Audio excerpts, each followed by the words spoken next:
New decision by the EPA this week means California is on track for all new car sales to be zero emission vehicles by 2035. The EPA granted California two waivers just yesterday, allowing the state to set standards that are stricter than current federal rules. ABC 10's Becca Habegger spoke with people praising the decision and also those who say they'll fight to overturn it. A decision by the EPA Wednesday allows the California Air Resources Board to move forward with two new regulations.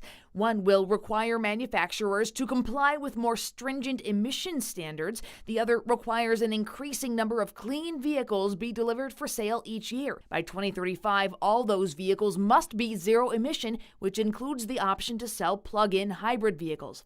It points out the regulation does not ban fossil-fueled cars and pickup trucks. Residents can drive existing internal combustion vehicles as long as they want. It's good that California is adopting strong rules. Dan Becker is director of the Safe Climate Transport campaign with the Center for Biological Diversity. The biggest single step we can take to protect us from global warming pollution is by making cars go further on a gallon of gas and then use no gas. California Democrats and environmental groups are praising the move as good for people's health and wallets, since they won't have to pay for gas with electric vehicles. Governor Gavin Newsom saying in a statement, with more makes and models available than ever before, millions of Californians have already made the switch to clean cars.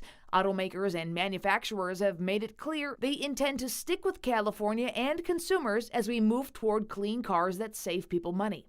Others oppose the waivers, saying they reduce consumer choice and will force Californians to buy more expensive vehicles. There are families all across the state of California that are likely to be priced out of the new car market. Chet Thompson is president and CEO of American Fuel and Petrochemical Manufacturers and says the changes amount to an eventual ban on the internal combustion engine. My commentary is not anti-electric vehicles, it's anti-bans. In a post on X, California Republican Congressman Kevin Kiley said, "We will promptly reverse Newsom's insane mandate in the new year."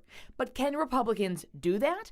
Becker says while the Federal Clean Air Act allows for California to seek waivers to set stricter standards, it doesn't have any provision at all that says once a waiver is granted, that it can be revoked by a president who doesn't like California. And so President Trump would lack the authority to revoke the waiver. He may try. We will sue him along with other environmentalists, and we will win. Thompson says the U.S. Supreme Court is on track to hear a case that could decide the fate of these waivers. I'm pretty confident that what the courts are going to find is that neither EPA nor California has the authority that they're asserting. So California's regulations have a long road ahead. All right, Becca's been following this for us. Becca, we know that this decision impacts more than just California, right? You're right. Under the Federal Clean Air Act, 11 other states and Washington, D.C. are allowed to follow California's newly approved stricter regulations. Now, both the people I interviewed pointed out that represents a major slice of America's car driving public.